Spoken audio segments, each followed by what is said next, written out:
நான் நினைக்கிறேன் இந்த மேடையிலே நான் ஏறி நிற்கிற பொழுது, இவ்வாறான ஒரு நிகழ்வு நடக்கிற பொழுது, எனக்கு பின்னாலே இந்த இடத்திலே எங்களுக்கான ஒரு அரசியல் பயணத்தை ஆரம்பித்து தந்த, கிளிநொச்சி மண்ணுக்கான ஒரு அரசியல் வாழ்வை தந்த, 50 ஆண்டுகளுக்கு மேல் அரசியல் பயணம் செய்து இந்த தேசத்திலே தமிழ் தேசியத்துக்காக வாழ்ந்த அண்ணன் மாவை சேனாதிராஜா அவர்களை நான் ஒரு கணம் இந்த மேடையிலே இருந்து நினைக்கிறேன். இப்பொழுதும் கூட எனக்கு பின்னாலே அவர் இருப்பது போல என் மனம் சொல்லுகிறது. ஏனென்றால் அவர் இல்லாத மேடையை நான் இன்றுதான் பார்க்கிறேன். கடந்த காலங்களில் அவர் இந்த மேடையிலே என்ன நிகழ்வு நடந்தாலும் எங்களோடு இருந்திருப்பார். அவருடைய இடத்தை நிரப்ப இன்னொருவர் இல்லை என்பதை இந்த கால இடைவெளி எங்களுக்கு தந்திருக்கிறது. அண்ணன் மாவை சேனாதிராஜா அவர்களை மனதிலே நினைக்கிறேன்.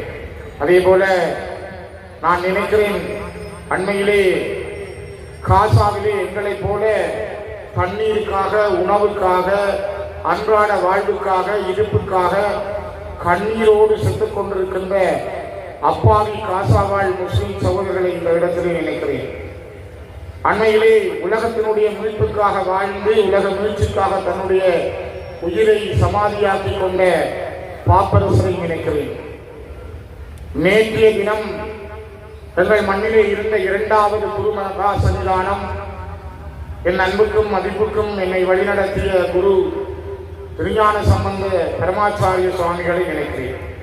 இவர்களுடைய நினைவுகளோடு இந்த மண்ணிலே எங்களுக்காக வாழ்ந்து நாங்கள் இதிலே நின்று பேசுகிறோம் என்றால், தங்களுடைய இரத்தமும் கண்ணீரும் சதையுமாக எங்களை காத்த, குறிப்பாக மட்டக்களப்பு அம்பாறை மண்ணிலே இருந்து வந்து எங்கும் வெல்வோம் எதிலும் வெல்வோம் என்று ஜெயந்தன் படையணியாக வந்த வீரர்கள், இந்த மண்ணிலே போராடி களமாடி மடிந்த மாவீரர்கள், எங்கள் பிள்ளைகள் எல்லோரையும் இந்த கணம் ஒரு கணம் நான் இந்த மேடையிலே நினைக்கிறேன். என் அன்புக்குரியவர்களே, நாங்கள் ஒரு தேர்தல் வருகிற பொழுதுதான் வந்து பேசுகிறோம் என்பதல்ல. நாங்கள் பேசுகிறோம், பேசிக் கொண்டிருக்கிறோம், பல பேரோடும் உரையாடுகிறோம். நாங்கள் பல விடயங்களை உங்களோடு பரிமாறிக் கொண்டிருக்கிறோம். இந்த தேர்தல் ஏன் முக்கியம் என்பதை இந்த இடத்திலே எனக்கு முதல் பேசிய பலருமே மிக தெளிவாக உங்களிடம் சொன்னார்கள். தக்னி செல்வா ஒப்பந்தம், பண்டா செல்வா ஒப்பந்தம், இந்த ஒப்பந்தங்கள் எல்லாம் ஒரு காலகட்டங்களிலே கிழித்தறியப்பட்டது. தந்தை செல்வா என்கின்ற அந்த பெருமையுடன் 1948களில் 49களின் ஆரம்பத்தில் ஆரம்பித்த இந்த தேசிய விடுதலை இயக்கம் தமிழ் தேசிய இனத்தினுடைய இருப்புக்கான சமஷ்டி அடிப்படையிலான ஒரு அரசியல் கொள்கையை முன்வைத்து பெடரல் பார்ட்டி, சமஷ்டி கட்சி என்ற பெயரோடு உருவாக்கப்பட்ட ஒரு தேசிய விடுதலை இயக்கம். இந்த தேசிய விடுதலை இயக்கத்தினுடைய மைய பொருளாக தந்தை செல்வா இவர்களோடெல்லாம் பேசி பார்த்தார். மாவட்ட சபையை கூட ஏற்றுக்கொண்டு போகலாமா என்று ஒரு முயற்சியை எடுத்து பார்த்தார். காலங்காலமாக நாங்கள் சிங்கள தலைவர்களால் தொடர்ந்து மெல்ல மெல்ல மெல்ல நாங்கள் ஏமாற்றப்பட்டோம். எல்லா வழியிலும் ஏமாற்றப்பட்ட பொழுதும் எங்களுடைய அறவழி போராட்டங்கள், எங்களுடைய தர்மத்தின் வழியான போராட்டங்கள் எல்லாம் ஆயுத முனையிலே அடக்கப்படுகிற பொழுதுதான் எங்களுடைய இளைஞர்கள் துப்பாக்கி பற்றி சிந்திக்க வேண்டிய அந்த எந்த ஆயுதத்தை யார் எடுக்கிறானோ அவனுக்குரிய பதிலை அதே ஆயுதத்தால் வழங்க வேண்டிய சூழலுக்குள் அவர்கள் தள்ளப்பட்டார்கள். அதனால்தான் நாங்கள் ஒரு ஆயுத போராட்டத்தை முன்னெடுத்தோம். இதனைத்தான் தலைவர் பிரபாகரன் அவர்கள் அனிதா பிரதாப் அவர்களுக்கு 1985ஆம் ஆண்டு வழங்கிய பேட்டியிலே சொன்னார், நாங்கள் ஆயுதங்கள் மீது காதல் கொண்டவர்கள் அல்ல, நாங்கள் ஆயுதங்களை உரிமை தூக்கியவர்களும் அல்ல, எங்களுடைய மக்களுடைய பாதுகாப்புக்காக, எங்களுடைய பாதுகாப்புக்காக ஆயுதங்கள் எங்கள் மீது திணிக்கப்பட்டிருக்கிறது. தமிழீழ விடுதலை இயக்கத்தினுடைய தலைவராக இருந்த தங்கத்துறை அவர்கள் நீதிமன்றத்திலே மரண தண்டனை தீர்க்கப்பட்ட பொழுது நீதவான் கேட்டார், நீங்கள் என்ன சொல்ல விரும்புகிறீர்கள்? அவர் சொன்னார், நாங்கள் ஆயுதங்களை மீது காதல் கொண்டு நீந்தி தூக்கியவர்கள் அல்ல, ஆயுதங்கள் எங்களுடைய மக்களுக்காக, எங்களுடைய பாதுகாப்புக்காக நாங்கள் தூக்க நிர்பந்திக்கப்பட்டோம். இந்த 2 பேருடைய வார்த்தைகளும் உலக பந்திலே, உலக வரலாற்றில் இப்பொழுதும் உச்சரிக்கப்படுகின்ற வார்த்தைகள். இதனோடு சேர்ந்து தந்தை செல்வா 49ஆம் ஆண்டு கட்சியை தொடங்கி எழுதுவிஞர் இளைஞர் சங்கத்திலே கட்சி ஆரம்பித்த பிற்பாடு மாவட்டபுரம் கந்தசுவாமியார் ஆலயத்திற்கு பக்கத்திலே வந்து பிரகடனத்தை செய்த பொழுது சொன்னார், நாங்கள் ஒரு இளமையுள்ள இனம், எங்களுடைய இளமை பறிக்கப்பட்டிருக்கிறது. ஒல்லாந்தர்கள், போர்த்துகேயர்கள், ஒல்லாந்தர்கள், ஆங்கிலேயர்கள் மாறி மாறி எங்கள் மீது ஆட்சி புரிந்து எங்களுடைய இளமையை பறித்தார்கள். அதனை இப்பொழுது சிங்களவரிடம் கொடுத்திருக்கிறார்கள். எங்களுடைய இளமையை மீட்டெடுப்பதற்காக நாங்கள் போராடுகிறோம். அந்த இளமையுள்ள இனம் இழந்து போன இளமையை மீட்பதற்காக போராடுகின்ற ஒரு கள பயணம் தான் இந்த கட்சியினுடைய பயணம் என்று அவர் சொன்னார். அவருடைய அந்த வார்த்தைகள் தீர்க்க தரிசனமான வார்த்தைகள். தந்தை செல்வா, தலைவர் பிரபாகரன் இவர்களுடைய வார்த்தைகள் இந்த உலகத்திலே பேசப்படுகிறது. நீங்கள் அந்நிய நாட்களிலே பார்த்திருப்பீர்கள். அனிதா பிரதாப் அவர்கள் இருக்கிறார். அவர் ஒரு வார்த்தை சொன்னார். இன்று ஒரு சில நாட்கள் ஒரு கிழமைக்குள் நீங்கள் பார்த்தால் யூடியூபிலே அல்லது நீங்கள் முகநூல்களிலே பார்க்கலாம். அவர் சொல்லுகிறார், ஒரு தர்மம் மிக்க நியாயம் உள்ள ஒரு கர்ம வீரனாக பிரபாகரன் இருந்தார். நான் அவரை பல தடவைகள் சந்தித்திருக்கிறேன். நான் சந்தித்த பொழுது ஒரு முறை அவரிடம் கேட்டேன். பல கேள்விகளை நான் கேட்டிருக்கிறேன். ஆனால் நான் பிரபாகரனும் கேட்ட விருப்பமான கேள்வி, நான் கேட்டதற்கு அவர் எனக்கு அளித்த விடையுடைய விருப்பமான பதில், நீங்கள் எதை ஒரு நல்ல கேள்வியாக கருதுகிறீர்கள் என்று கேட்ட பொழுது அவர் சொன்னார், நீங்கள் எதை விரும்புகிறீர்கள் என்று கேட்ட கேள்விக்கு நான் சொல்லக்கூடியது, இயற்கை எனது நண்பன், வரலாறு எனது வழிகாட்டி, வாழ்க்கை எனது தத்துவாசிரியர். இதை சொன்னவர் மேதகு பிரபாகரன் அவர்கள். இதனை இப்பொழுதும் கூட அனிதா பிரதாப் அவர்கள் அண்மையிலே இதனை மீண்டும் ஞாபகப்படுத்தி இருக்கிறார். பிரபாகரனை இந்தியா சரியாக புரிந்து கொள்ளவில்லை. பிரபாகரனுடைய உன்னதமான நேர்மைகளை இந்தியா புரிந்து கொள்ளவில்லை. பிரபாகரனை சரியாக கையாள இந்தியாவுக்கு தெரியவில்லை என்று அண்மைய நாட்களில் 85களில் பிரபாகரனை அடையாளப்படுத்தி அனிதா பிரதாப் அவர்கள் சொல்லுகிறார். 1987ஆம் ஆண்டு கிளிநொச்சியிலே செந்திரேசா மகளிர் கல்லூரி மைதானத்தில் மாத்தியா அண்ணன், யோகி அண்ணன், தியாகி திலீபன், எங்களுடைய குருகுலபிதா கதிரவேல் பிள்ளை ஐயா, என்னுடைய வழிகாட்டி அன்புக்குரிய சோமசேகரம் பிள்ளை அம்மா, இவர்கள் எல்லாம் அந்த மேடையில் இருக்கிறார்கள். தென்னங்குத்தி அடித்து, தென்னங்குத்திக்கு மேலே மேடை. இப்பொழுதெல்லாம் இப்படி மேடைகள் இல்லை, தென்னங்குத்திகள் அடித்து மேடை. அந்த மேடையில் இவர்கள் இருக்கிறார்கள்.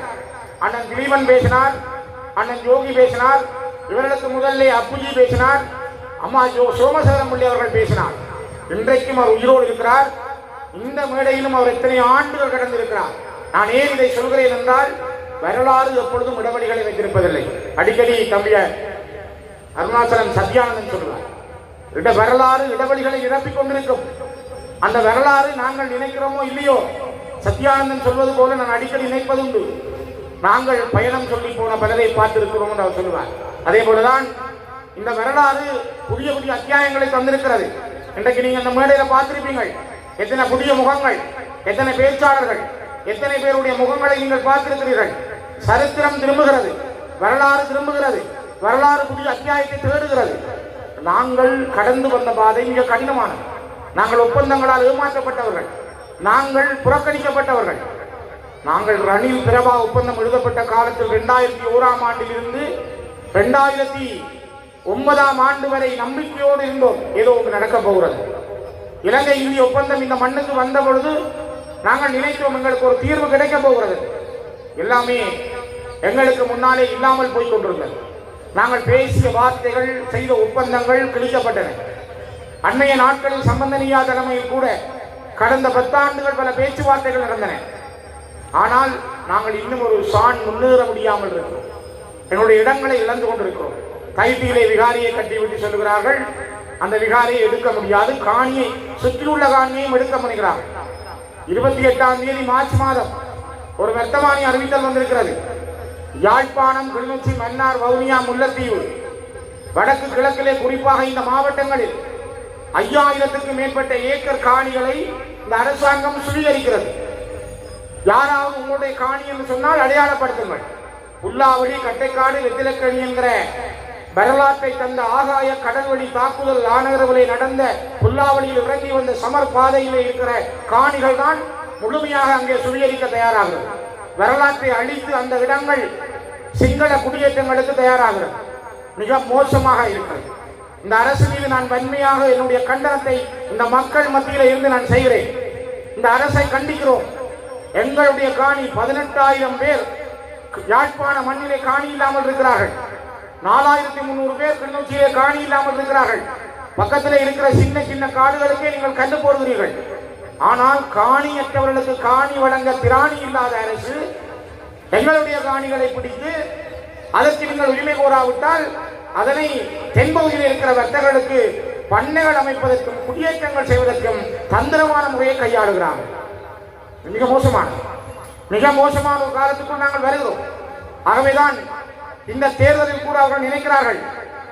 ஒன்றை நீங்கள் தயவு செய்து புரிந்து கொள்ளுங்கள்.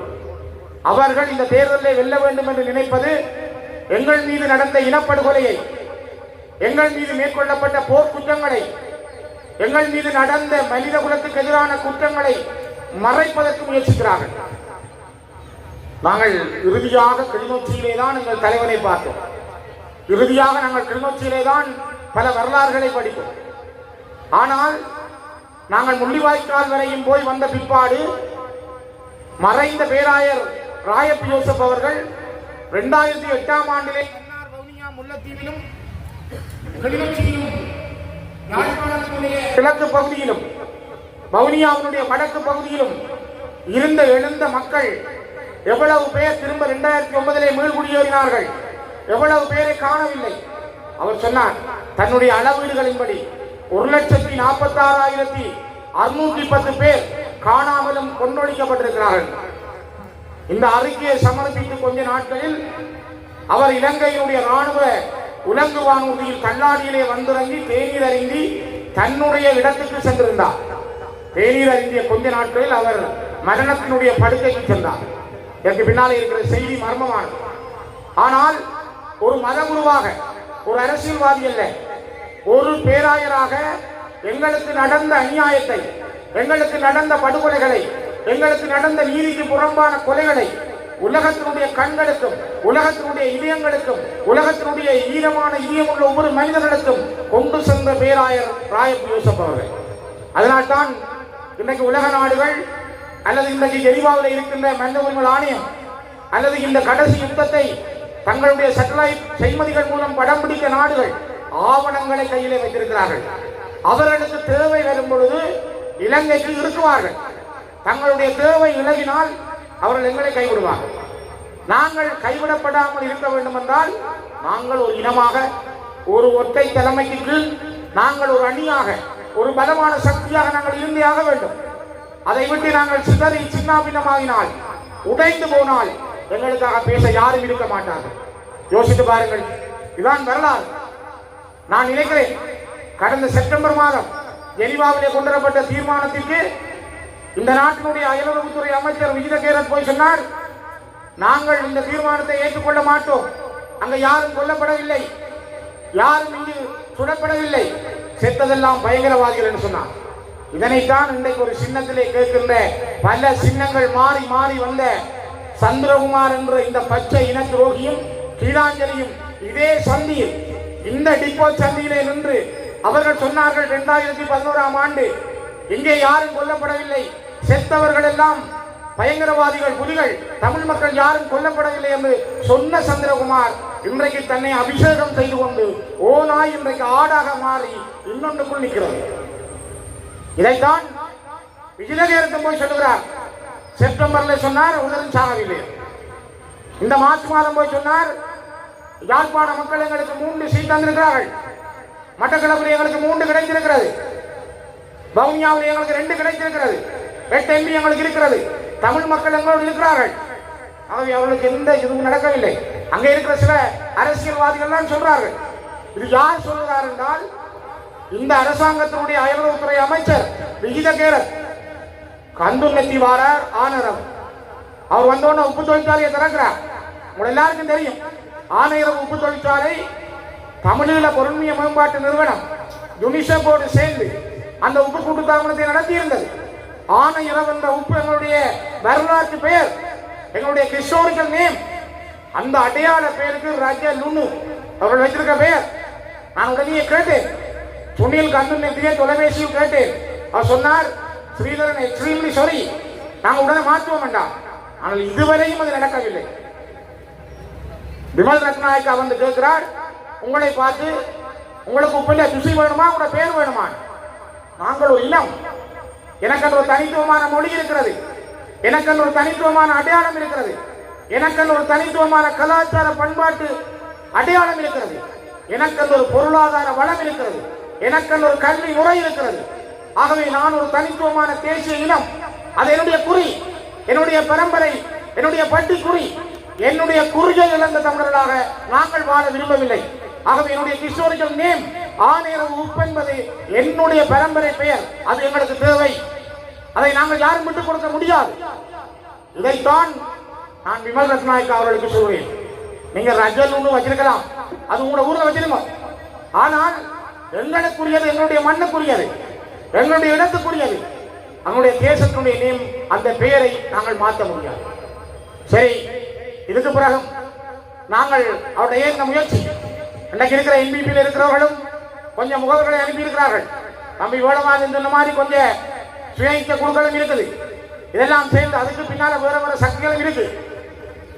இவர்கள் சேர்ந்து என்ன நினைக்கிறார்கள் என்றால், இந்த சபைகள் தமிழர்களுடைய கையில் இல்லாமல், தமிழரசு கட்சியினுடைய கையில் இல்லாமல், இது ஒரு சிங்கள தேசிய கட்சியின் கையிலே வந்தால், அதுவும் என்பிபியுடைய கட்சியின் கையிலே வந்தால், அவர்கள் நாளையே போய் எனிவாவிலே சொல்வார்கள். இரண்டால் இந்த வருடம் செப்டம்பர் மாதம் தமிழர்கள் மீது நடந்த போர்க்குற்றங்கள், எங்களுக்கு நடந்த அநியாயங்களுக்கு எதிராக புதிய தீர்மானம் வர இருக்கிறது. 47 நாடுகளில் 24 நாடுகள் எங்களுக்காக ஆதரவு அளிக்க வேண்டும். மிகப்பெரிய கடினமான நாட்கள் வருகிற செப்டம்பர் எங்களுக்கு கடினமான நாட்கள். இதை இல்லாமல் செய்வதற்கு இலங்கை ஒரு நல்ல பாதையில் போகிறது. தமிழர்கள் எல்லாம் என்பிபியோடு நிற்கிறார்கள் என்று காட்டுவதற்கு சபைகளை வெல்ல அவர்கள் துடிக்கிறார்கள். தயவு செய்து புரிந்து கொள்ளுங்கள். நாங்களே எங்களுடைய கண்ணை தோண்டி அவர்கிட்ட கொடுத்துட்டு சித்திரம் பார்க்கலாமான்னு யோசிக்க போறோம். ஆகவே இந்த என்பிபி அரசு என்பது ஒரு நவீன முகம். அதான் வேடன் சொன்ன மாதிரி மகிந்த வேட்டியை காட்டினால் இவன் கௌசலத்தையே காட்டி கொண்டு போறான். இந்த நிலைமையிலாம் நாங்கள் நிற்கிறோம். நாங்கள் மாற வேண்டும்.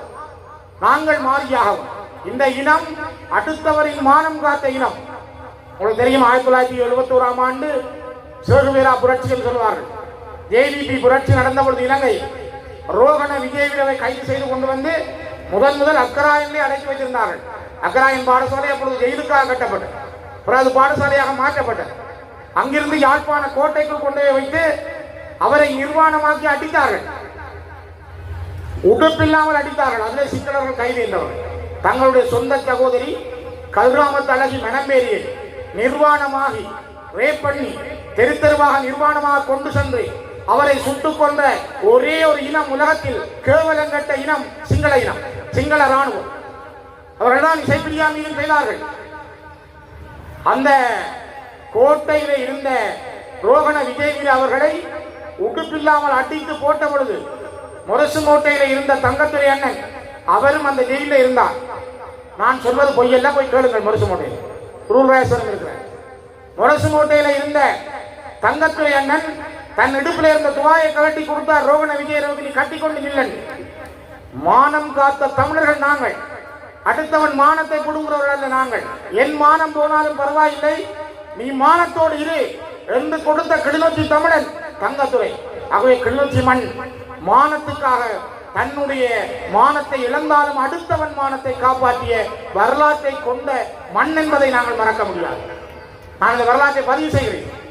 அப்படிப்பட்ட இந்த ரோகண விஜயவீர அவருடைய வழியிலே வந்த 1983ஆம் ஆண்டு குட்டிமணியின் கண்களை தோண்டி இந்த கண்களாடா தமிழிலும் பார்க்க போகிறது என்று கேட்ட பில்வின் சில்வா தான் இன்றைக்கும் ஜேவிபிக்கு செயலாளர், என்பிபிக்கு செயலாளர். உங்களுக்கு தெரியும், அந்த வெள்ளிக்கடை சிறையினுடைய படங்களை பார்த்தால் ஒரு பாக்குவட்டி மாதிரி நீள காலோடு ஒருத்தர் நிற்கிறார். அவருக்கு இந்த தாடி. அவரை பார்த்தீங்கன்னா அதே பில்வின் சில்வா இளமை காலம். இன்றைக்கு அவர் கொஞ்சம் வயது முதிர்ந்த காலம். இந்த பில்வின் சில்வா தான் இந்த கொலைகளுக்கு காரணகர்த்தா, தலைமை தாங்கி சென்றவர். 83 மிகப்பெரிய இனப்படுகொலையை கட்டவிழ்த்து விட்டது இதே ஜேவிபி, இதே என்பிபி. மனம்பேரிக்கு நடந்தது பிழை. மனம்பேரிக்கு நடந்த அந்த அநியாயத்துக்கான ராணுவத்தையும் பொலிசுக்கு நீங்க தண்டனை வழங்கி இருக்கிறீர்கள். சரி, சிங்கள இனம் உங்களுடைய சகோதரி செய்திருக்கிறீர்கள். இசைப்பிரியாவுக்கு நடந்ததுக்கு இதுவரை ஏன் உங்களால் நீதி வழங்க முடியவில்லை?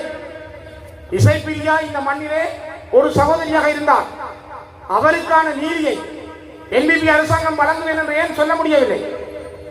ஒப்பந்தங்கள் இங்கே எழுதப்படுவதுண்டு, ஒப்பந்தங்கள் கிழிக்கப்படுவதுண்டு. வரலாறுகள் எங்களுக்கு பல கடமைகள் பாடங்களை தந்திருக்கிறது. ஆகவே நாங்கள் அடிக்கடி இந்த மண்ணில் ஏமாற்றப்பட்டிருக்கிறோம். ஏமாற்றப்படுகிறோம் என்றால் நாங்கள் பலமாக இருக்கிற பொழுதுதான் ஏமாற்றம் குறை. நாங்கள் சிதறப்படுத்தினால், எங்களை சிதறடித்தால் நாங்கள் பலமான மனிதர்களாக மாற முடியாது. கிளிநொச்சி மண்ணில் நாங்கள் பல பணிகள் செய்திருக்கிறோம். நான் அவற்றை சொல்ல வரவில்லை. ஆனால் ஒரு இனமாக நாங்கள் சிந்திக்க தவறினால் நாங்கள் எங்களை இழந்து விடுவோம்.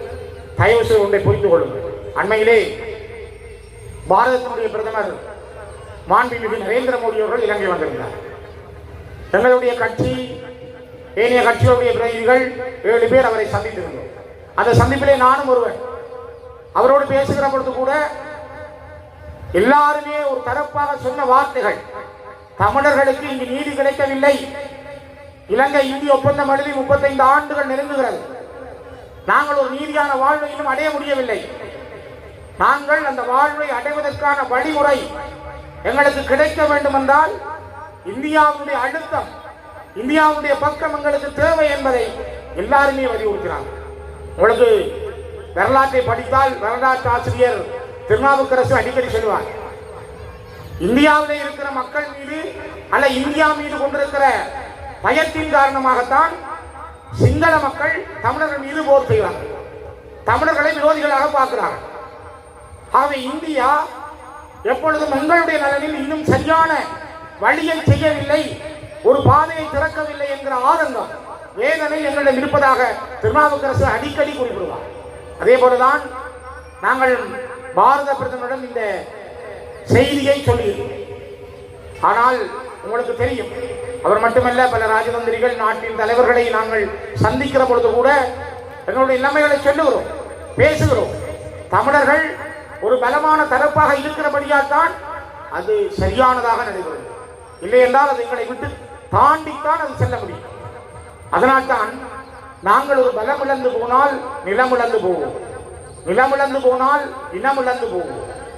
ஒன்றை நாங்கள் புரிந்து கொள்ள வேண்டும், போராடாத இனமும் ஓடாத மானும், போராடாத இனமும் ஓடாத மானும் வாழ்ந்ததாக வரலாறு சொல்வார். அதே போல நாங்கள் போராடியே ஆக வேண்டும்.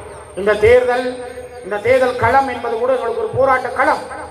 உங்களுடைய கையில் இருக்க போற வாக்குச்சீட்டு ஒரு வெப்பன், சக்தி வாய்ந்த வெப்பன், மிகப்பெரிய ஒரு ஆயுதம்.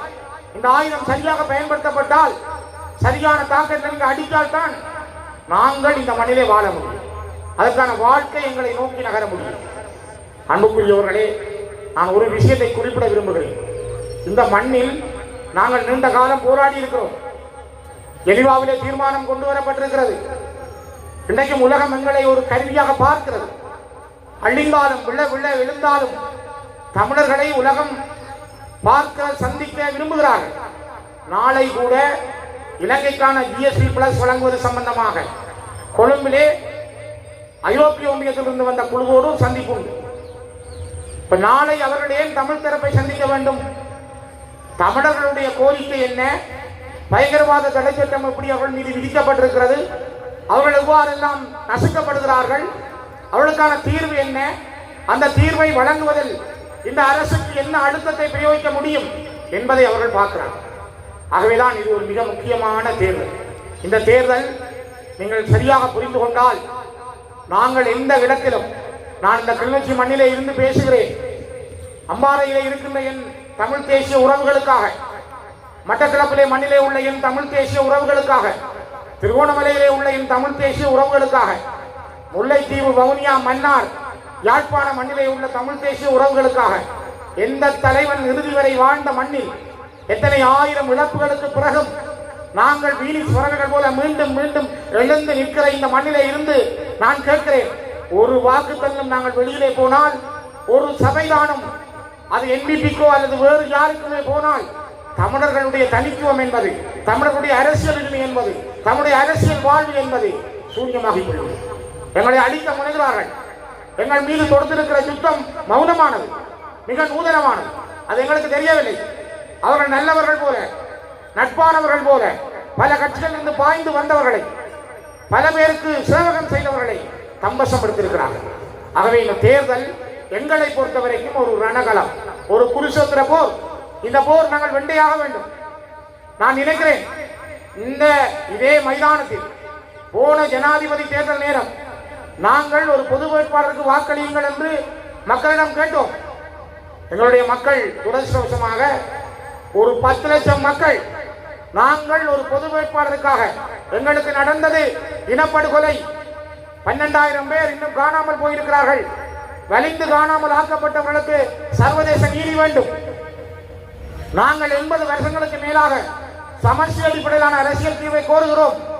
இந்த விடயங்களை வலியுறுத்தி 10 லட்சம் தமிழ் மக்கள் வடக்கு கிழக்கிலே நாங்கள் வாக்களித்திருந்தால் அது ஒரு பொதுசன வாக்கெடுப்பாக மாறியும் உலகத்திலே எங்களுக்கான ஒரு பெரிய செய்தியை சொல்லியிருக்கு.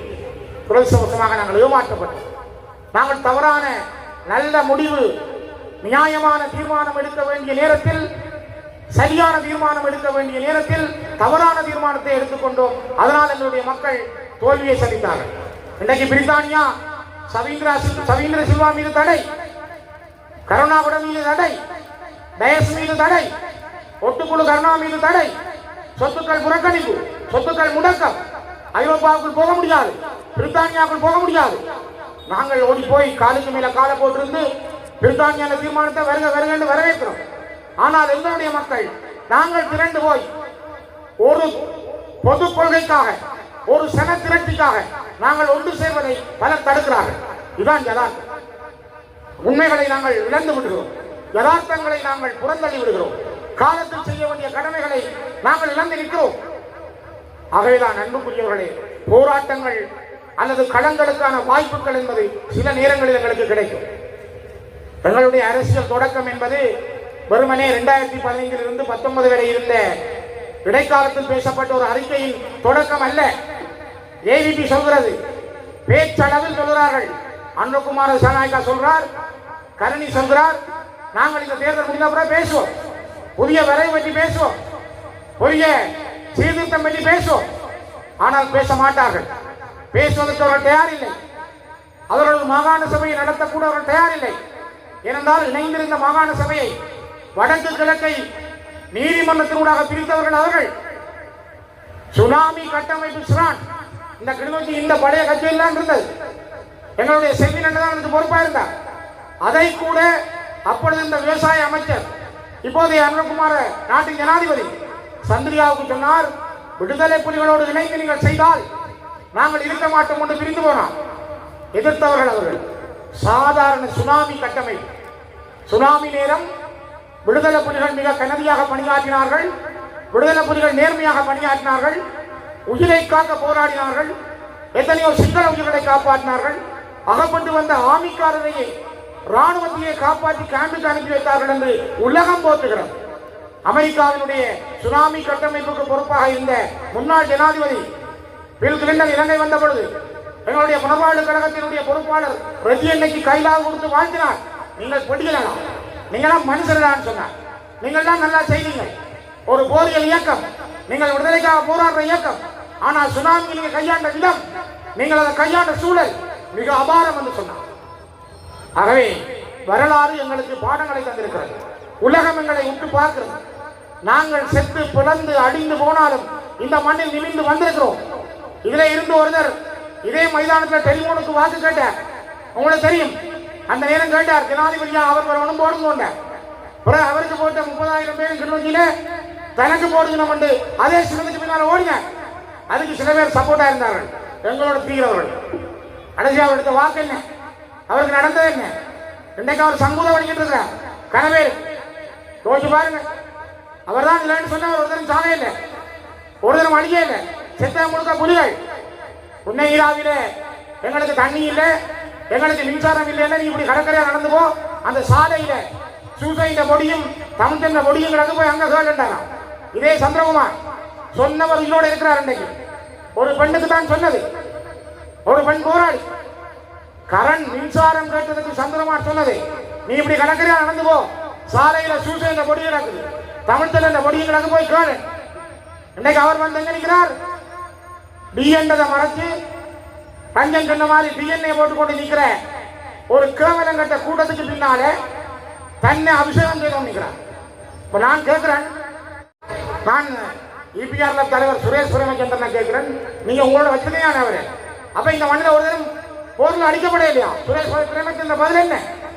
செல்வம் அடைக்கலான்னு கேட்கிறேன். இந்த முறை பட்ஜெட்டுக்கு போய் என்பிபிக்கு வாக்கு போட்டீங்க, நான் கேட்கிறேன், நீங்கள் இன்னைக்கு கட்டி பிடிச்சி வச்சிருக்கீங்களா? அப்ப இங்க ஒரு சாக இல்லையா? போர்க்குத்தம் நடக்க இல்லையா? இங்க இன அழிப்பு நடக்க இல்லையா? சித்தாந்தனை கேட்கிறேன், நீங்கள் தானே கைக்கு வச்சிருக்கிறீங்க. வாக்கு பொறுக்கிறதுக்கு எங்கேயும் போவீங்களா? ஒரு கொள்கை இல்லையா உங்களுக்கு? கொள்கை இருந்தா நீங்க எங்க இருந்திருக்கோம்? இந்த மாதிரி ஒரு எங்கேயா எடுத்துக்கணும். நீங்க உங்களுக்கு என்ன கொள்கை? உங்களுக்கு கொள்கையும் இல்லை, கோதாரியும் இல்லை. நீங்க எப்படி அடிப்படையில் வாழ முடியும்? நீங்கள் இவர்களை ஏன் வச்சிருக்கிறீங்க? இங்க பார்த்தா எங்கிட்ட இருக்கிற ஒன்று அவருக்கு அடுத்து சந்திரமாருக்கு போன் பண்ணுதான். கிளிநொச்சியில கணேசபுர வட்டாரத்தில் அதை மட்டும் தோக்கடிக்கும். என்ன விலை கொடுத்தாலும் தோக்கடிக்கும். நாங்கள் உங்களுக்கு எவ்வளவு தருவோம்? அன்புக்குரியவர்களே, உங்களுக்கு தெரியும், நான் ஆரம்பத்திலே சொன்னேன், நாங்கள் அழிந்து போகிற காலங்களில் எல்லாம் 2011 2 சபைகளை நாங்கள் நாமினேஷன் ரிஜெக்ட் பண்ணப்பட்டது. நான் யாரையும் காட்டி கொடுக்கல. நானே என்னுடைய தலையில் அந்த பொறுப்பை போட்டேன். என்னோட கூட இருந்த ஒரு எங்களை அழிக்க நினைந்த ஒரு சக்தி தான் அதை அப்படி கெடுத்தது. ஆனால் நான் யாரையும் இழுவரை காட்டி கொடுக்கல. அது நான் விட்ட தவறு என்றே சொல்லிக் கொண்டேன். அந்த நேரம் எனக்கு வந்து தெம்பு தந்து, இல்ல பரவாயில்லை, நாங்க வேற கட்சியில போட்டு வெல்லுவோம் சார் என்று எனக்கு தெம்பு தந்த வேடமாறிவனே இன்றைக்கு கணேசபுரத்தில் தோக்கடிக்க வேண்டும் என்று ஒரு அளவாங்கு கேட்குதென்றால், ஒரு தேவாங்கு நினைக்குதென்றால் அவருடைய நினைப்பு என்ன என்றால் தமிழ் தேசியம் இருக்கக்கூடாது. எத்தனை பேர் எழுதுறாங்க? எத்தனை பேர் முகம் தெரியாம எழுதுறாங்க? அப்பன் அப்பா தெரியாம, அப்பா அத்தை தெரியாத எழுதாரு. யாருக்கு நாங்க பதிலளிக்க தயார், பயப்பட மாட்டோம். எழுதுங்க, எவ்வளவு எழுதுங்க, எத்தனை பேரும் எழுதுங்க. உனக்கு திராணி இருந்தால், நீ தைரியமானவன் என்றால், நீ கெத்துள்ளவன் என்றால் நேரவா போதும், நேரவா கரைப்போம், நேரம் வந்து ப்ரூவ் பண்ணு, நான் தயாரா இருக்கேன். வேடமாளிகன் பிள்ளை என்றால், ஒரு பொம்பளை உங்களோட பிள்ளை என்றால் வந்து நேரம் சொல்ல, எனக்கு நான் வேடமாளிகன் நீக்கிறேன், பகிரங்கமா இவ்வளவு பேருக்கு முன்னுக்கு நான் சொல்றேன். அல்லது ரஞ்சன் பிள்ளை என்றால் நேரம் வந்து சொல்லு, நான் ரஞ்சனை நீக்கிறேன். சுரேன் பிள்ளை என்றால் நேரம் சொல்லி நான் நீக்கிறேன். நீங்க கம்ப்யூட்டருக்கு பின்னால் இந்த கலைக்கிறவனுக்கெல்லாம் நான் பதிலளிக்க தயார். நாங்கள் இவ்வளவு காலமும் இங்க வாழ்ற பொழுது எங்கட அலுவலகத்துக்குள்ள கொண்டு வந்து வச்சது சந்திரகுமார் மாதிரி ஆக்கணும். 100 ஆமி, 50 போலீஸ் எங்கட அலுவலகத்தை சுற்றி வளைத்தார்கள். சீபோர் குண்டுகளை கொண்டு வைத்தார்கள். வேடமாளிகனை கைது செய்து கொண்டு போனார்கள். 13 மாதம் காரணம் இல்லாமல் வேடன் சிறையில் இருந்தார். எத்தனை பேருக்கு தெரியும்?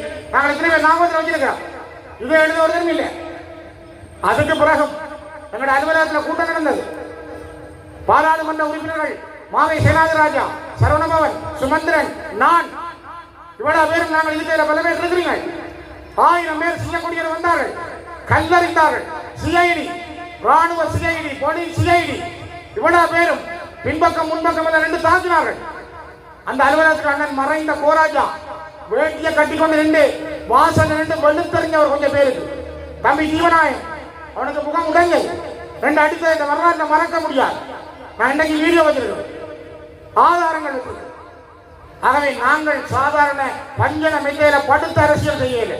நாங்கள் நடந்து வந்த பாதை கரடுமுரடானது, மிக மோசமானது.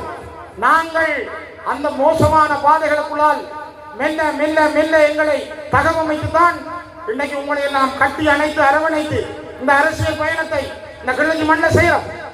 வேடமாளிகனை தோற்கடித்தால் கிளிநொச்சியில் சிறியிருந்த ஆட்டம் குளோஸ்.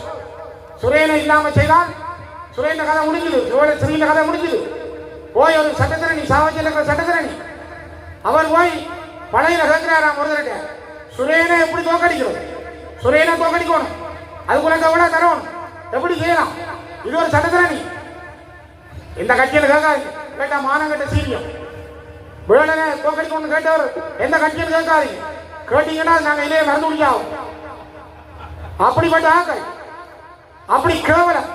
உடனே அந்த கட்சி சார்பா அவர்கள் எடுத்து சந்திரமார கேட்க அவரோட 15 பேர் இருந்தா உடனே அவர் ரெடிமி நின்று ஷூ எடுத்து வைத்தாங்க. ரெடிமி கேட்கிறார் மைக்ரா விட்ட அவங்க இருந்தாங்கன்னா எங்களுக்கு சொன்னார்கள். யோசிச்சு பாருங்க எப்படி இருக்கண்டு. கட்சிக்குள்ளேயே அவனை தோக்கடிக்கணும், இவனை தோக்கடிக்கணும். மணியங்குளத்தில் இருக்கிற ஒருத்தர் எடுத்து உதயநாள் இருக்கிற பிள்ளைங்க நீ வேலை செய்யாத வீட்டு கேட்க, அவர் போய் செயலாளர் கேட்கிறாரா, இன்னைக்கு குழப்பத்துக்கு ஒருவர் வருவார், நீங்க தயாரா இருக்கு. எப்படி இது? நான் உண்மை சொல்றேன். நாங்கள் செய்கிற அரசியல் அறம் சார்ந்து, நாங்கள் செய்கிற அரசியல் தர்மம் சார்ந்து. யாரையும் தாக்க வேண்டும் என்ற நோக்கம் எங்களுக்கு இல்லை. யாரையும் அழிக்கணும் என்ற நோக்கம் இல்லை. நாங்கள் ஒரு நேர்மையான பாதையில், கண்ணியமான பாதையில், அறத்தின் வழியில் அரசியலை கொண்டு போகத்தான் ஒவ்வொருவரிடம் கேட்கும். நான் நினைக்கிறேன், இந்த மண்ணிலே இருந்து கூட நான் சொல்லுவது, வடக்கிலும் கிழக்கிலும் வாழுகின்ற மக்கள் நாங்கள் தவறான முடிவுகளை எடுத்துவிட்டால், நாங்கள் தவறாக என்னுடைய வாக்குகளை போட்டுவிட்டால், நாளை இந்த சமூகம், இந்த இனம், இந்த மண்ணிலே இருக்கக்கூடிய சக்தியை இழந்துவிடும். அதனால்தான் இந்த NPP அரசு என்பது மிக கொடூரமான அரசு, கொலை செய்த அரசு. இவர்கள் இன்றைக்கு ஒரு முலாம் பூசப்பட்டிருக்கிறது. JVP-க்கான முலாம் NPP. சிரிப்பார்கள், சிரிப்புக்குள்ளே அவ்வளவு கொலை இருக்கிறது, கண்ணீர் இருக்கிறது. ஆனால் நாங்கள் பேச தயார்னு சொல்லி, உங்களோட பேச தயார்னு சொல்லிக்கிறோம். நான் நேரடியாக அனுரகுமாரை சந்தித்து அழைத்திருக்கிறேன், பாராளுமன்ற குழுவாக செல்லும் அழைத்திருக்கிறேன். உங்களோட பேச நாங்கள் தயார். ஆனால் இதுவரை அவர்கள் பேச தயார். பசி உள்ளவர்கள் நாங்கள் தான். யாருக்கு தேவை, யாருக்கு தீர்வு தேவை? அவர்களோட பேச நீங்கள் தயாரில்லை. ஆகவேதான் நாங்கள் பலமாக இருந்தால்தான் அவர்களால் இறங்கி வர முடியும். அன்புக்குரியவர்களே, இந்த தேர்தல் சாதாரணமானது. இது ஒரு மிக மிக கனதியான தேர்தல். இது ஒரு மக்களிடம் இருக்கிற ஊராட்சி மன்றத்திலே 40 வட்டாரங்கள், 75 பேர் வேட்பாளர்கள். இந்த 40 வட்டாரங்களில் நாங்கள் வென்று, நாங்கள் 15க்கு மேற்பட்ட விகிதாசார முறைகளை கையில் எடுத்தால்தான் 3 சபைகளும் நாங்கள் சாதித்திருக்கிறோம் என்ற செய்தியை நாளை சொல்லும். ஒவ்வொரு வாக்குகளும் ஒவ்வொரு தங்க பவுனுக்கு பெறுமதியாகும். அதனால் தான் நான் உங்களுடைய பாதங்களை தொட்டு வினயமாக கேட்கிறேன். உங்களோடு மட்டுமல்ல, இன்னும் வராதவர்களை, எங்கெங்கே இருப்பவர்களை நீங்கள் கேளுங்கள். எங்களுடைய தேச விடுதலைக்காக, மாண்டு போன மாவீரர்களுக்காக, இந்த மண்ணிலே விதைக்கப்பட்ட உயிர்களுக்காக இந்த வாக்குகள் மிக முக்கியமானது, மிக மிக தேவையானது. ஆகவே இந்த காலத்தினுடைய கனவியும், இந்த காலத்தினுடைய தேவையும் நாங்கள் உணர்ந்து, உண்மைகளை யாருக்கும் விட்டுக் கொடுக்காமல் பல யுத்தங்களை கடந்து சென்றிருந்தாலும் கூட, இன்னொரு உண்மையை நான் சொல்லுகிறேன். இதில் இருந்த ஒரு கொஞ்சம் தூரம் ஜேமன் டேக் இருக்கு. அறிவியல் நகரில் ஜேமன் டேக் என்று கேள்விப்பட்டிருக்கீங்க. கிளிநொச்சி மாவட்டத்தில், முல்லைத்தீவு மாவட்டத்தில் யுத்தத்தால் பாதிக்கப்பட்ட இளைஞர்களுக்கு தொழில் பயிற்சி வழங்குவதற்காக உருவாக்கப்பட்ட ஜேமன் டேக். இந்த ஜேமன் டேக் நிறுவனத்திலே ஒவ்வொரு வருஷமும் விண்ணப்பம் செய்கின்ற தமிழ் இளைஞர்கள் உள்வாங்கப்படாமல் கொழும்பிலேயும் களுத்துறையிலும் கம்பகாவிலும் இருக்கிற சிங்கள இளைஞர்கள் ரகசியமாக உள்வாங்கப்பட்டு ஒவ்வொரு பட்ஜெட்டுக்கும், ஒவ்வொரு படிப்பு பிரிவுக்கும் 80 பேர் 90 பேர் என ஜேமன் டேக்கு சிங்கள இளைஞர்கள் அனுப்பப்படுகிறார். 3 நாட்களுக்கு முதல் இந்த ஜேமன் டேக்கில் 2 தமிழ் இளைஞர்களை, அங்கு படிக்கின்ற மாணவர்களை சிங்கள இளைஞர்களும், அங்கிருக்கின்ற 2வது அதிபராக இருக்கிற சிங்கள மொழி பேசுகின்றவரும் அடித்து மண்டையை பிளந்திருக்கிறார்கள். யோசித்து பாருங்கள். இன்றைக்கு கூட கோடிக்க வந்து பிரச்சனை, இன்றைக்கு கூட வீட்டு கோடிக்க பிரச்சனை, நாளைக்கு கூட வீட்டு கேட்டு உங்களோட கதவு கட்டப்படுற பொழுது அதுக்கு பிறகு நாங்கள் யோசிக்க போறோம். யாருக்கு கட்டப்பட்ட ஜேமன் டேக்? ஜேமனி நாடு. நான் பகிரங்கமாக கேட்கிறேன், யுத்தத்தால் பாதிக்கப்பட்ட மக்களுக்கா அல்ல யுத்தம் செய்தவர்களுக்கா? இதானே இந்த இலங்கையில் நடக்கும். யார் எங்கள் மீது குண்டுகளை பொழிந்தானோ, யார் எங்கள் மீது பராஜ் குண்டுகளை வீசினானோ, யார் எங்கள் மீது கொத்தனி குண்டுகளை வீசினானோ, யார் எங்கள் மீது பொஸ்வரஸ் குண்டுகளை வீசினானோ, யார் எங்களுக்கு உணவனுப்பாமல் கொத்து கொத்தாக எங்களை பட்டினியால் கொல்ல வைத்தானோ, அவன்தான் இன்றைக்கு நீதிபதி. அவன் நேசனேறி இருக்கிறான். அவன் கேட்கிறான், உங்களுக்கு சண்டை நடத்துறான், உங்களுக்கு சாப்பாடு கிடைக்கிறான், அவன் மீது குண்டு போட்டதா? யாரு கேட்கிறது? போட்டவன் கேட்கிறான். அதான் நீதி. இதான் நான் கேட்கிறோம். சர்வதேச நீதி வேணும். இது ஒரு சர்வதேசத்தால் அங்கீகரிக்கப்பட்ட நீதியா வேணும். குற்றம் செய்தவனே நீதிபதியாக மாற முடியும். ஆகவே இந்த அரசு தமிழ் மக்களுக்கான அரசு அல்ல. இது ஒரு 50 ஆண்டுகள் சிங்கள மக்களிடம் இனவாதத்தை கட்டி வளர்த்து சிங்கள மக்கள் ஊறி போயிருக்கிற அந்த சிங்கள பேரினவாதம் ஒரு புதிய வடிவத்தை எடுத்திருக்கிறது. அது பூதாகாரமாக இதுதான் வெளியில வரும். 7 மாதம் முடிஞ்சது. தேங்காய் விலை 180 ரூபா கிலோ, உப்பின் விலை 322 ரூபா கிலோ, சீனி விலை 122 ரூபா, 222 ரூபா. யோசிச்சு பாருங்க. சீனியோட உப்பு விலை கூட, சீனியோட தேங்காய் விலை கூட இன்னும் கொஞ்ச நாள்ல வேலை செஞ்சு வரலாம். காலம் இவர்களுக்கும் ஒரு பதிலை சொல்லும். நேர்மை இல்லாமல், கண்ணியம் இல்லாமல் ஒரு இனத்தினுடைய உண்மைகளை புரிந்து கொள்ளாமல் வந்தால் இதுதான் நடக்கும். கடைசியாக அந்த இறுதியாக 2015-19 கூட எழுதப்பட்ட இடைக்கால அறிக்கை பாராளுமன்றத்தில் ஆராயப்பட்டது. அதுல பொலிஸ் அதிகாரம் இல்லை, அதுல நிதி அதிகாரம் இல்லை.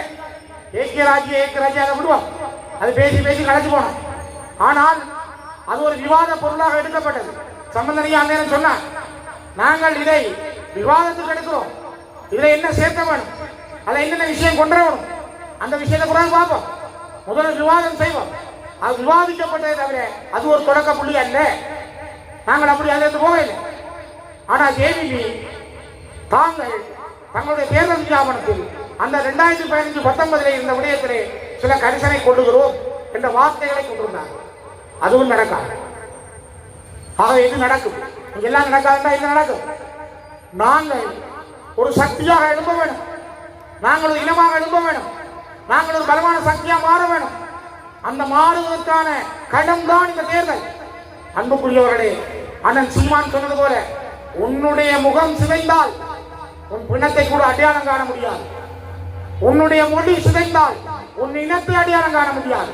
அதனால்தான் என்னுடைய இனம், என்னுடைய மொழி, என்னுடைய நிலம், என்னுடைய பொருளாதாரம், என்னுடைய கல்வி, என்னுடைய பண்பாடு, என்னுடைய கலாச்சாரம், இது என்னுடைய உயிர் நாடிகள், என் தேசத்தினுடைய அத்திவாரங்கள். இவற்றை சரியாக கருத்தில் எடுங்கள். இந்த தேர்தல் உங்களுக்கான ஒரு குருஷேத்திர போர். ஒவ்வொரு தேர்தலும் போர் தான். தொடுக்க போகிற போர் ஆயுதம் இல்லை. பிள்ளையான் வச்சிருக்க தூர்மத்துவம் இல்லை. பிள்ளையான் இப்பதான் தூர்மத்துவியை பார்த்துருப்பார். நான் 85ஆம் ஆண்டு பார்த்துறேன். எங்களோட செல்வாண்டி 85ஆம் ஆண்டு பார்த்தோம். நீங்க பொய் இல்லை, நான் சொல்றேன், உண்மையா தான் சொல்றேன். கிளிநொச்சி இந்து கல்லூரியில நெடுமாறன் ஐயா வந்தவர் எங்களை சந்திக்க. நெடுமாறன் ஐயா கூட்டிட்டு வந்தவர் மன்னார் மாவட்டத்தினுடைய தளபதியாக இருந்த விக்டர் அண்ணன், விடுதலை புலிகளின் மத்திய குழு உறுப்பினர், மூத்த தளபதி லெப்டினன்ட் விக்டர். அவர் கையில வச்சிருந்தா ஜூன் என்ன டீச்சர் நான் சொல்ல சரிதான். அவன் பார்த்தவா நானும் பார்த்தேன். 85ஆம் ஆண்டு நாங்க பார்த்தோம், நாங்க தொட்டு பார்த்தோம். 85ஆம் ஆண்டு யாழ்ப்பாண பொலிசிலையும் தாக்கினா பிறகு ராக்கெட் லான்ச் ரெண்டா என்ன, கிரனைட் லான்ச் ரெண்டா என்னன்றதை வட்டக்கையில் வச்சு விடுதலை புலிகள் வகுப்படுத்தார். ஆயுதங்களை நாங்கள் பார்த்தவர்கள், தும்பில் இருந்து துப்பாக்கி வரை தூக்கி பார்த்தவர்கள். எங்களுக்கு தெரியும் குண்டு செயலோடு இருக்கிறார்கள், பீரங்கி இயக்கக்கூடியவர்கள் இருக்கிறார்கள், துப்பாக்கி தூக்கக்கூடியவர்கள் இருக்கிறார்கள். ஆனா 15 வருஷம் நாங்கள் மௌனம் காக்கிறோம். இதான் என்பிக்கு பயம். தான் 50 வருஷத்துல எப்படி வந்தனோம், இவங்க திரும்ப எப்படி வருவாங்க? காலம் யாருக்காகவும் காத்திருக்காது. சத்யானந்தனின் வார்த்தைகளை திரும்ப சொல்லுகிறேன். வரலாறு இடைவெளிகளை வச்சிருக்காது.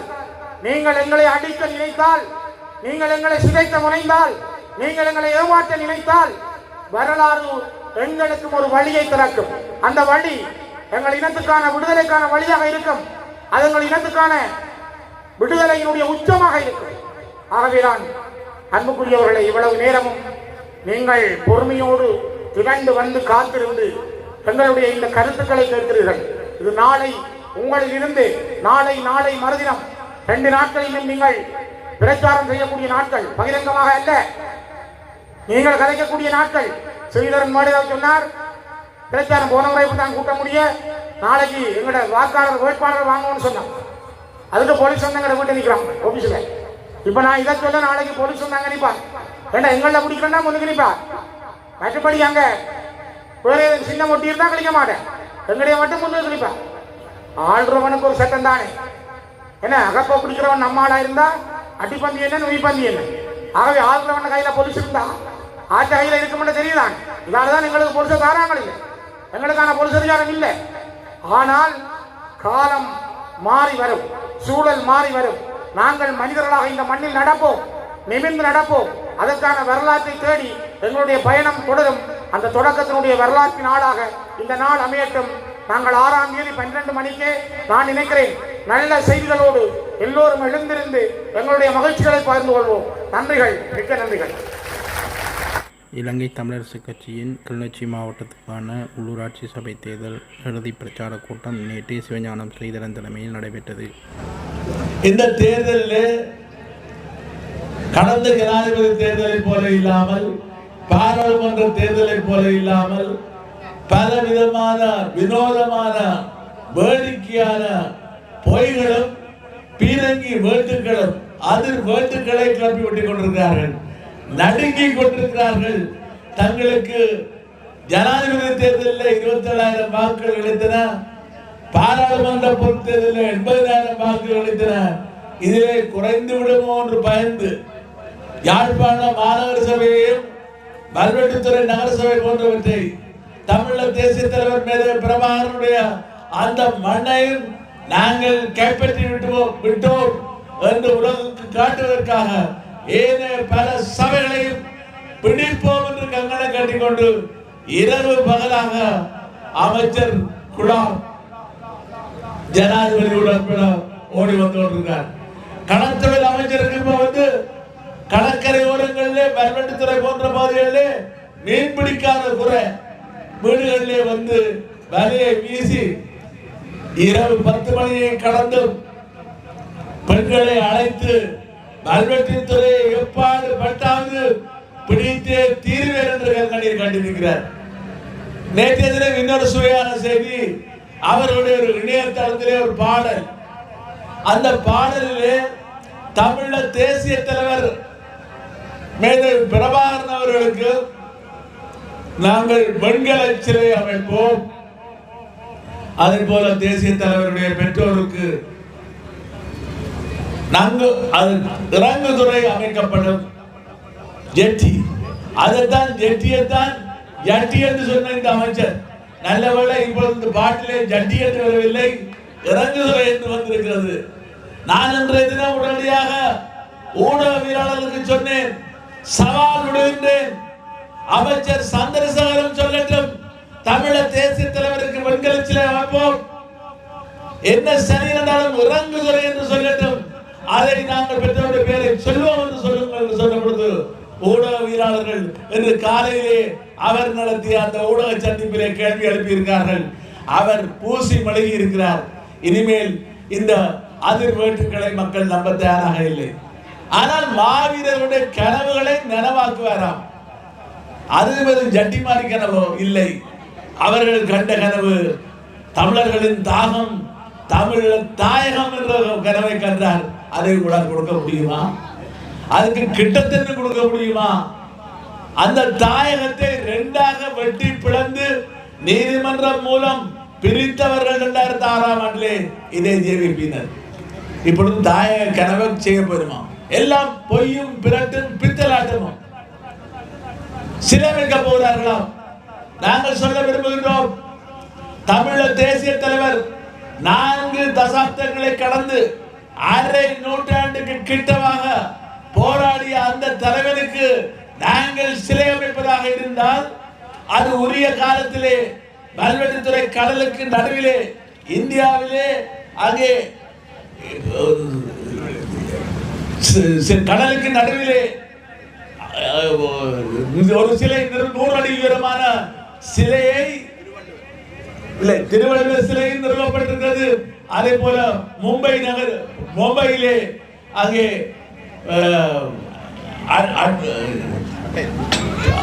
பட்டேல் சர்தார் பட்டேலுக்கு நிறுவப்பட்டிருக்கிறது. அதுபோல நாங்கள் நிறுவுவோம். ஆகவே இவர்களுக்கு சில நிறுவனம் சொல்லி காதல பூச்சுத்த தேவையில்லை, இறங்குதுறை செய்வோம் என்று நாங்கள் சொல்ல தேவையில்லை. நாங்கள் மல்வெட்டுத்துறையிலே அவர்களுக்கு தமிழக தேசிய தலைவருடைய பெற்றோருக்கு அங்கே மல்வெட்டுத்துறை பிரதேச வைத்தியசாலைக்குள்ளே ஒரு கதிரியக்க சிகிச்சை பிரிவை நாங்கள் அவர்களுடைய பெயரில் திறந்து பெயர் சூட்டுவோம், பொதுமக்களுடைய நிதியை திரட்டி அரச பணத்தை செலவழிக்காமல் நாங்கள் செய்வோம் என்று சொல்லியிருந்தோம். அது மாத்திரமல்ல, ஒரு மின்தகன மயானத்திற்கு கூட அவர்களுடைய பெயர் சூட்டப்படும் என்பதை பகிரங்கமாக அறிவித்திருக்கிறோம். சிலையை திறப்பதாக சொல்லுங்கள். ஆயுத போராட்ட இயக்கத்தினுடைய ஆரம்ப கால தலைவர்களான தங்கத்துறை, குட்டிமணி போன்றவர்களுக்கு கடந்த அரசாங்கம் எவ்வாறு சிலை நிறுவுவதற்கு தடை விதித்ததோ எல்லா அனுமதியையும் நாங்கள் பெற்று நகர அபிவிருத்தி அதிகார சபை, மீதி கடலோர பாதுகாப்பு பிரிவு போன்ற எல்லாவற்றையும் பெற்றதன் பின்னர் போலீசாரால் தடுக்கப்பட்டதை இந்த ஆட்சி வந்து 6 மாதத்தின் பின்னரும் கூட அதை நீக்கவில்லை. அந்த 2 பேருடைய திருவுருவச் சிலைகள் ஆரம்ப கால தலைவர்களான அமரர்கள், தங்கத்துறை, குட்டிமணியுடைய திருவுருவச் சிலைகள் மல்வெட்டுத்துறை சந்திக்கு பக்கத்திலே அமைக்கப்படுவதை எங்களுடைய ஆட்சி உறுதிப்படுத்தும் என்பதையும் சொல்லியிருக்கின்றோம். எல்லாவற்றுக்கும் மேலாக எவ்வாறு இங்கே யாழ்ப்பாணத்திலே தேர்தல் பிரச்சாரத்திலே அந்த டிஜிட்டல் மயமாக கொண்ட பிரச்சாரத்திலே ஒரு செம்மணியிலே ஒரு மிகப்பெரிய இந்த இறந்து போனவர்களுக்கான ஒரு நினைவு தூவி, கொல்லப்பட்ட பொதுமக்களுக்கான நினைவு தூவி எழுப்பப்படும் என்று சொல்லப்பட்டிருக்கிறதோ அதை போல கல்வெட்டுத்துறையிலே 70 அடி உயரமாக அமரர்கள் குமரப்பா புலேந்திரன் போன்றவர்கள் தானம் செய்யப்பட்ட அந்த தீர்வில், பொது பூங்கா தீர்வில் அந்த பகுதியிலே குளத்துக்கு நடுவிலே 70 அடி உயரமான ஒரு தூவி நிறுவப்படும். அந்த தூவி தமிழீழ விடுதலை போராட்டத்திலே, ஆயுத போராட்டத்திலே அரச படைகளை எதிர்த்து போராடி மாவீரர்களாகிய வீரர்களுக்கும் அதே போல லட்சக்கணக்கிலே காடையர்களாலும் இலங்கை அரச படைகளாலும் கொல்லப்பட்ட அந்த பொதுமக்களுக்குமான நினைவு தூவியாக இருக்கும் என்பதை நாங்கள் அறிவித்திருக்கிறோம்.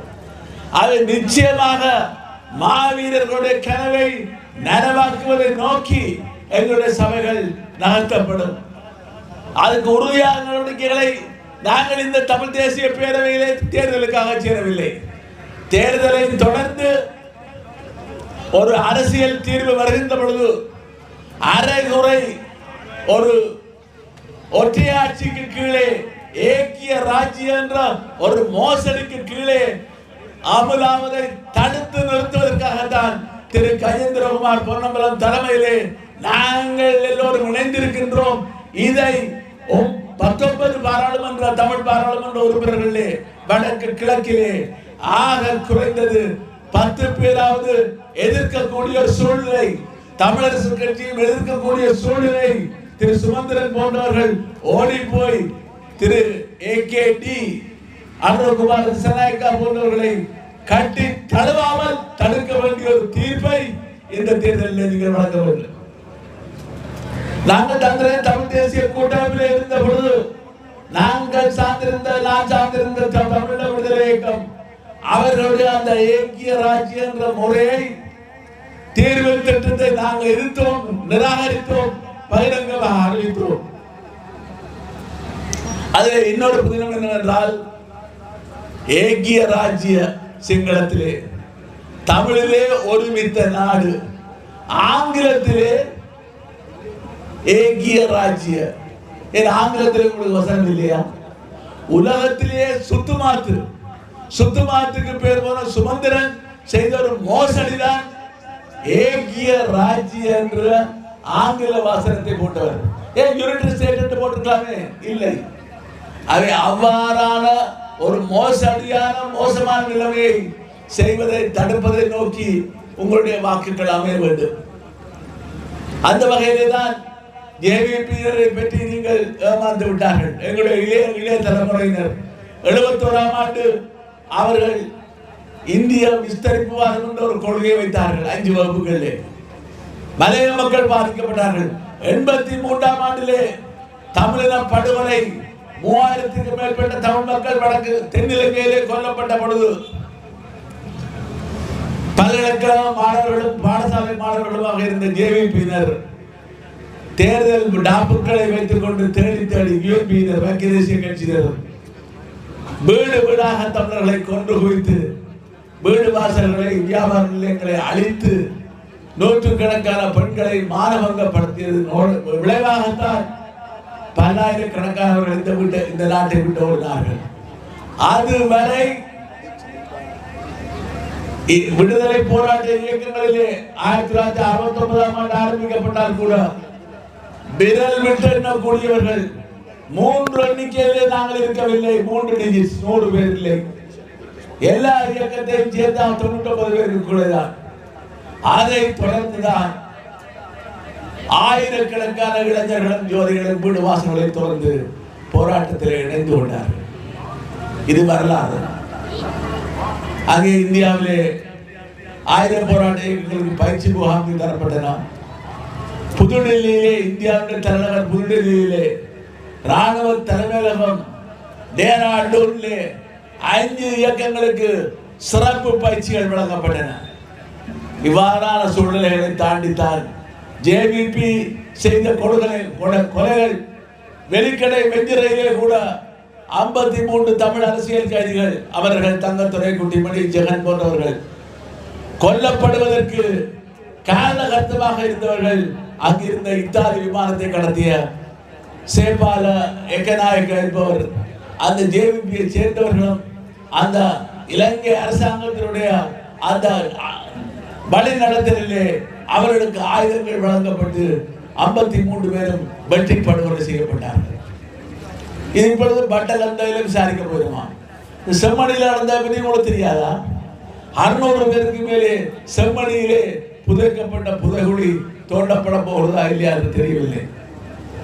இந்த மாதிரியான சூழ்நிலையிலே தான் ஜேவிபியினர் இந்த 2000 ஆண்டுக்கு பின்னராக திரும்பினார்கள் என்றால் இல்லை.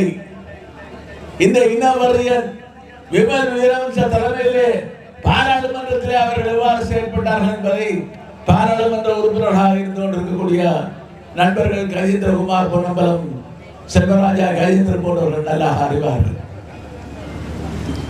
வன்னியிலே நாங்கள் பெண்களும் குழந்தைகளும் கொல்லப்படுகிறார்கள் ஆர்ப்பாட்டத்துக்கு போனால் எங்களுடன் மோதலே வருபவர்கள்.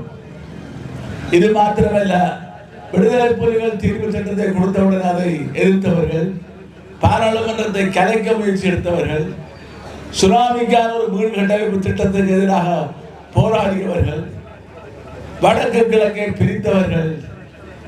இவ்வாறு இன்றைக்கு சொன்னால் ஒரு இறைச்சி கணக்காரன்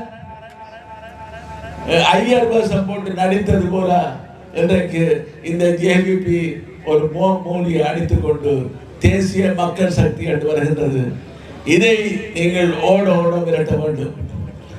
கண்மையிலே கூட கடந்த காலங்களிலே இப்பொழுது உணவீரர்களாக செயல்பட்டுக் கொண்டிருக்கக்கூடிய